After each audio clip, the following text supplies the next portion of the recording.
It's 11:40 at night. You're supposed to be asleep, but your phone is sitting maybe 6 inches from your face, and you're doing that thing.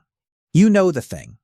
You open your banking app, stare at the balance, close it, and then, roughly 4 seconds later, you open it right back up again, as if the number is somehow going to have changed in that short window of time. And here's the strange part: you're not in crisis mode. You've got a paycheck coming in. Your bills get paid. There might even be a little cushion sitting in savings. But underneath all of that, there's this quiet static, this low hum that keeps asking the same question: am I actually making progress here? Or am I just paddling in place and mistaking it for swimming forward? If that hits a little too close to home, trust me, I understand completely. That was more or less my nightly ritual for years, and it never really got me anywhere useful. I spend a genuinely unreasonable share of my free time thinking about money, not in some obsessive hoarding gold coins way, but more like, why does this whole subject feel so tangled when underneath it? It's really just a small stack of straightforward ideas? I got sick of the vague stuff. Save more. Invest early. Skip the coffee. Great, thanks. Super actionable. What I actually wanted, what I think most of us want, was something closer to a map. Real checkpoints. Places along the way where you can pause and think, okay, I just crossed something concrete. That's exactly what this is going to be. Because here's a truth nobody bothers to mention. Personal finance isn't some flat, featureless road you just trudge along forever. It has stages. It has actual milestones. And the moment you understand what those milestones are, something almost magical happens. The whole thing stops feeling like an endless slog and starts feeling more like a game with levels you can actually clear. So stay with me, because by the time we're done here, you'll know precisely where you stand right now. And even more importantly, exactly what comes next. We'll begin with the milestone that sounds the least thrilling, but might honestly matter more than any other: putting together your emergency fund. I like to call this your financial seatbelt, and there's a reason that word fits. A seatbelt doesn't make your car go faster. It won't shave time off your commute or make the drive more enjoyable. Nobody walks into a dealership because of the seatbelt. But on the one day something goes sideways, and something eventually always does, it's the single thing standing between a rough afternoon and a full-blown disaster. I'm reminded of a guy I once worked alongside. Let's just call him Dave. Because there's always a Dave. On paper, Dave was doing everything the right way, solid job, putting a bit away in his 401k, zero credit card balances. But he had almost nothing set aside in actual cash, separate from his everyday spending. It was all just floating between checking accounts, paycheck to paycheck. Then his car's transmission died, not a minor issue, a full, complete failure that needed replacing outright. $2,200 he simply didn't have lying around anywhere. So what did he do? He charged it to a credit card at some brutal interest rate, and just like that, one bad afternoon turned into an 18-month financial headache. That's the real cost of going without a cushion. It's never just the emergency itself. You end up paying the interest on top, the stress on top of that, the sleepless nights stacked on top of everything else, all compounding on the original problem. And the frustrating truth is, transmissions don't check your calendar before they fail. Neither do layoffs. Neither, frankly, do medical bills. Life hands you the invoice whenever it feels like it, and the only variable you actually control is whether you were ready for it. So here's the simple version of what to do. Aim to keep somewhere between 3 and 6 months of essential expenses parked in a boring, easy-to-access savings account. Not invested, not chasing growth boring on purpose. Add up your rent, groceries, utilities, and minimum debt payments. Multiply that total by 3 to 6, and that's your number to hit. Why that range specifically instead of 1 month or a full year? Because a single month barely absorbs a surprise vet visit, while 12 months often just sits there doing nothing when that money could be put to better use elsewhere. 3 to 6 months is the sweet spot enough to survive a layoff, a health scare, or a surprise repair bill without your entire financial situation coming apart. And yes, I know building this up feels agonizingly slow.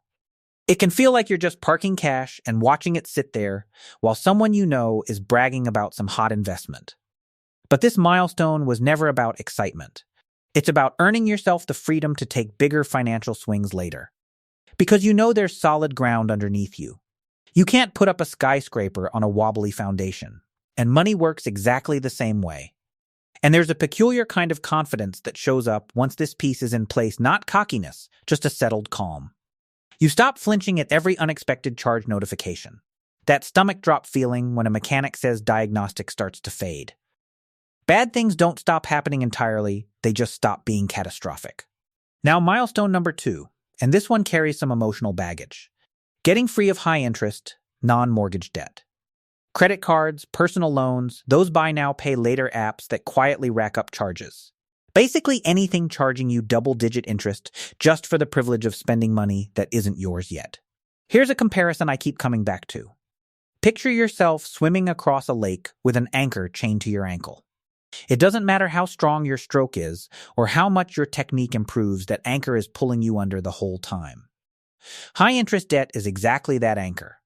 You could be saving diligently, investing wisely, doing everything else right, but if a credit card balance is compounding against you at, say, 20+%, you're fighting a current stronger than almost anything you could reliably earn on the other side.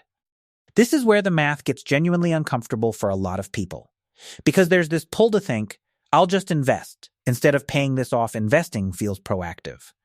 Paying off debt feels dull, but when your debt is costing you more than you can dependably earn by investing, you're not actually getting ahead.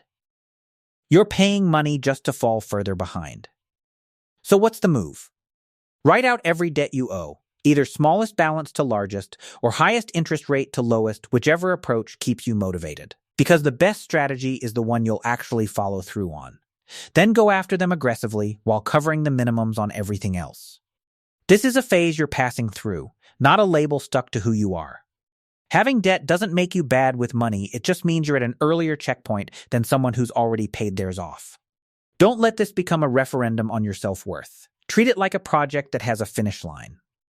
And a small confession here, I used to feel genuine embarrassment even mentioning debt, like it exposed some past mistake. But honestly, nearly everyone has a chapter like this somewhere in their story. Shame won't shrink your balance any faster. Action will. One more warning worth naming: watch out for the treat yourself trap. You pay off one card, and there's this little voice saying, you earned a reward. And sure, celebrate that win, absolutely. Just don't celebrate by opening a fresh line of debt disguised as a gift to yourself. I've watched people cycle through this for years without ever noticing. Pay off, celebrate, rack it back up.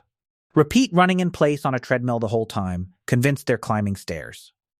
Next is the stage I think is the most mentally grueling of them all, hitting your first meaningful net worth checkpoint. For most people, that's their first $100,000 in invested assets. Why does this one feel so brutal? Because growth here is painfully slow. You're contributing steadily, doing everything by the book, and the total just inches forward. At this point, it's almost entirely your own contributions pushing that number up, since your investment returns haven't yet built enough size to meaningfully add to the pile on their own. Picture pushing a boulder up a hill versus a boulder that's already rolling downhill under its own momentum. In these early days, you're the whole engine. Every bit of progress comes from your discipline, your paycheck, your choice to invest rather than spend. It can feel genuinely thankless, watching all that effort produce results that are barely visible on the surface. I remember tracking mine and watching it creep from 10,000 to 20 to 30, feeling like absolutely nothing was happening. Slow, then, somewhere around that first 100,000 mark, something shifts, not dramatically, but noticeably. The base is finally large enough that returns start meaningfully pitching in alongside your contributions, instead of your contributions carrying the entire load by themselves. This is exactly why so many people give up right before it gets good. They hit this grinding middle stretch, assume it'll never change, and either stop contributing or get pulled toward something flashier. But this isn't a sign anything's broken, it's just physics. Mass needs to accumulate before momentum can take over. The action here is refreshingly simple. Automate your contributions so consistency doesn't rely on how motivated you feel on any given Tuesday. And then mostly leave the number alone for stretches at a time. Check in monthly or quarterly instead of daily, because obsessing over it every single day during this slow crawl will talk you into quitting. And I want to say this gently, because it matters. Comparison will try to wreck you here. You'll see someone online who's supposedly further along, younger, moving faster, and it'll sting. But you have no idea what their starting point actually was, what help they had, or what's falling apart behind that polished highlight reel. Run your own race. Your boulder doesn't care what anyone else's boulder is doing. All right, this next one might be my favorite to talk through, because it's the point where everything genuinely starts to feel different. I call it the crossover point. In plain terms, the crossover point is when the growth your investments produce on their own in a given year outpaces the new money you're personally putting in. Put simply, your money starts outperforming you. Sit with that for a moment, because it really is a genuinely odd, almost disorienting sensation the first time you actually notice it happening. You've contributed a certain amount steadily over the year, and then you look at how much your total actually rose and it's more than what you put in. That gap wasn't your doing. That was the portfolio, quietly working in the background while you went about your regular life working your job, cooking dinner, arguing over whose turn it was to do the dishes. This is the moment compounding stops being a line in a textbook and becomes something you can genuinely feel. It's that shift from pushing the boulder yourself to watching it start rolling under its own weight. Once you pass this point, your entire relationship with saving and investing changes, because you truly grasp, on a gut level, that the real driver of wealth isn't your paycheck anymore, it's time combined with consistency and patience, working together. Now, I want to be clear, this isn't some overnight magic switch. Markets rise, markets fall. Some years your growth outpaces your contributions.